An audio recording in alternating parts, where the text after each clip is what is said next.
What's up, everybody? It's me, Tara, from the vibrationelevation.com.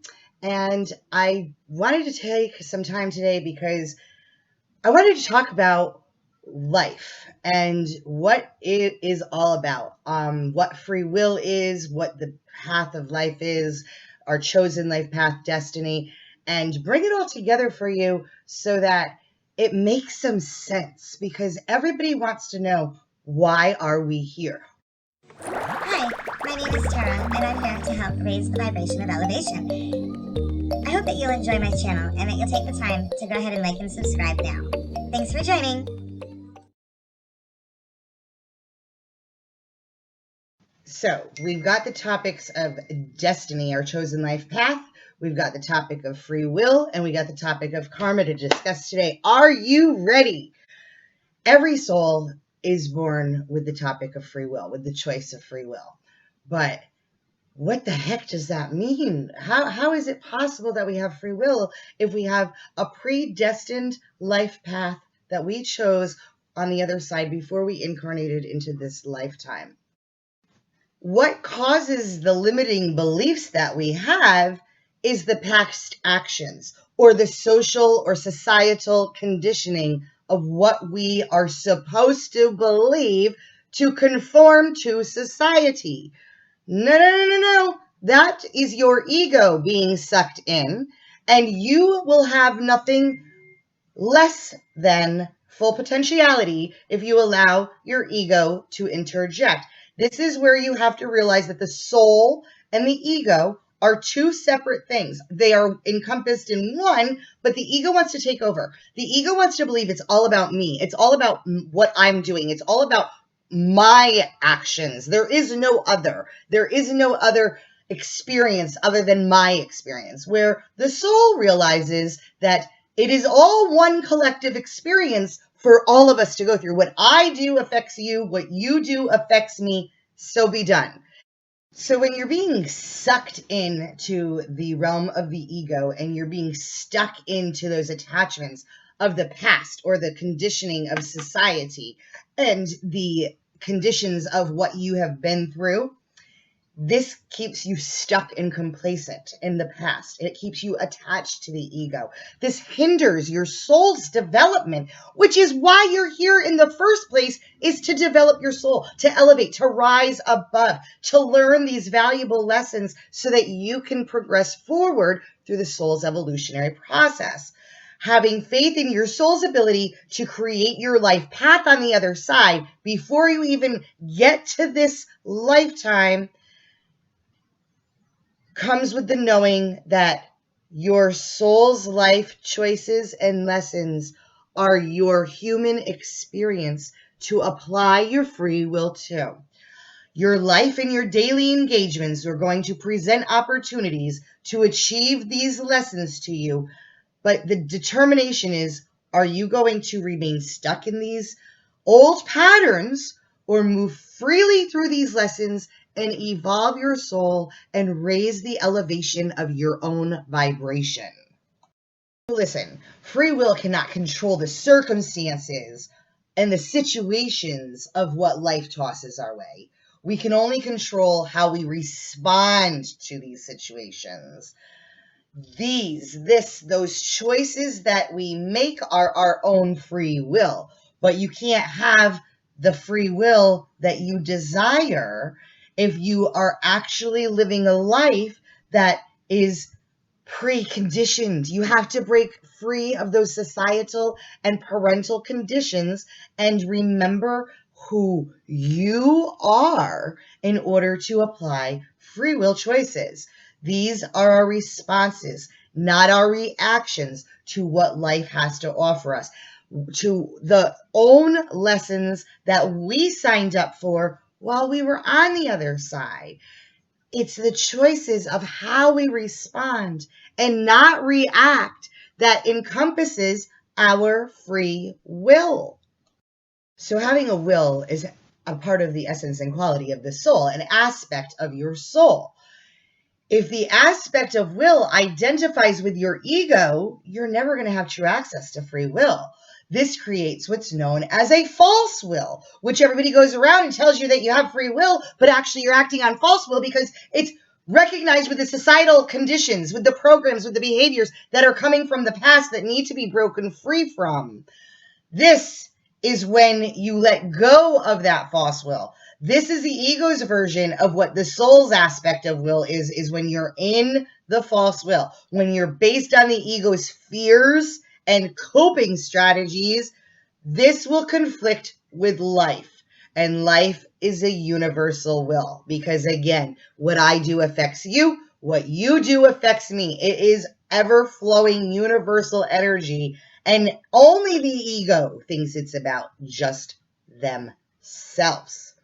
It's not. This needs to be addressed, and it needs to be recognized and made aware of because it identifies in a resistance and not in positive action. And when you are working from a place of ego, you are preventing all of the positive joys and happinesses coming into your life, into your world. You are repelling that energy because you are encompassed in a one of self and not a oneness of collaboration and collectiveness of the entire universe.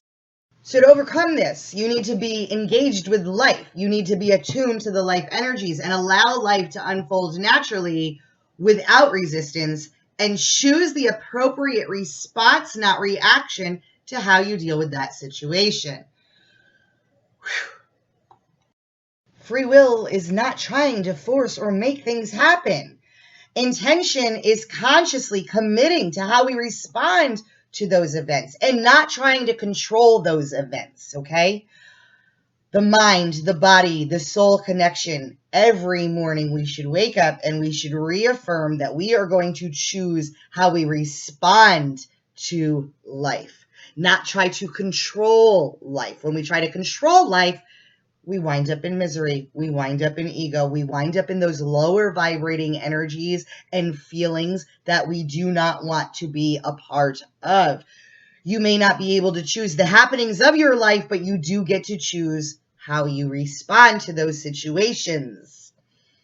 And we need to drop any preconceived ideas and agendas of what and how circumstances will or are supposed to occur, or what the predictable outcome is supposed to be.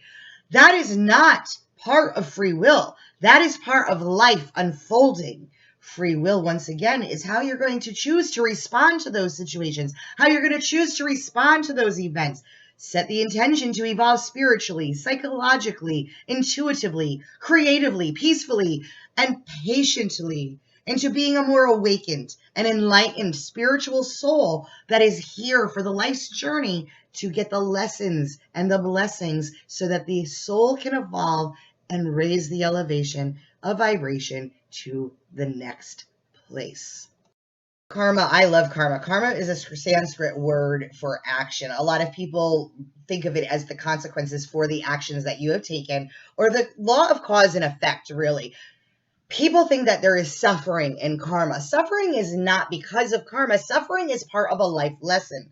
For whatever reason, it's part of the evolution and growth of the soul. So you may have chosen to come into this lifetime and be diagnosed with a terminal illness and go through all of the suffering and debilitating qualities that are attached with that illness.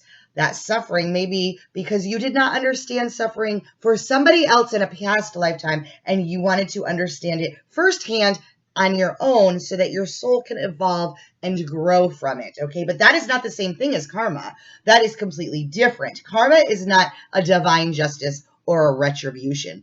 It is not an eye for an eye. Karma is the restoration of balance. Karma is stored within you, it is stored within me, and it is reactive when we activate it. And how we activate karma is with the soul's low vibrating energies. Well, the egos, I really should say, because the soul doesn't really have lower vibrating energies. It's the ego that does. But when we fall victim to the emotions of fear, of shame, of guilt, anger, resentment, regret, hatred, self-loathing, those all come with karmic attachments because we are placing those energy fields upon ourselves, those limitations upon ourselves, which means that because we've applied them, our own thoughts come back to replay them in a karmically way, in a karmic balanced way. Now you can alleviate that. You don't have to be the victim of what you think that you have done to somebody else to hurt them. You can replace that. You can heal that. You can repair your own karma by applying acceptance and love and knowing that who you were is not who you are, and that you should not regret the things that you have done, because living in regret is a lower vibrating energy. But if you live in regret, then you haven't really learned and evolved. You are still stuck in that lower vibrating energy. No regrets ever, because all that you have done, all that you have been, has made you who you are today, and you should be a better person today than you were back then. You are not the same person. So you can heal yourself. You can heal the balance. You can own your own low vibrating energies and apply love and acceptance with no regrets. And then balance is truly restored. And then all the negative beliefs and emotions that are associated with the actions have been neutralized, getting you out of that cycle of victim and attacker or victim and aggressor. Everything happens in life for a reason. That is a development of conscious. The reason that we go through these issues, these situations, events, challenges, is so that we can develop higher conscious awareness as souls. Stop resisting life. Stop judging everything. Stop waiting for things to be different, because all is perfect here and now, because the divine creator, because the universe says so, because your soul wrote these lessons into your life's path journey before you even got here. So stop waiting for change. Stop judging things, thinking that they're going in a bad direction, and start redefining the way that you respond to these things. Do not react. Respond to these things.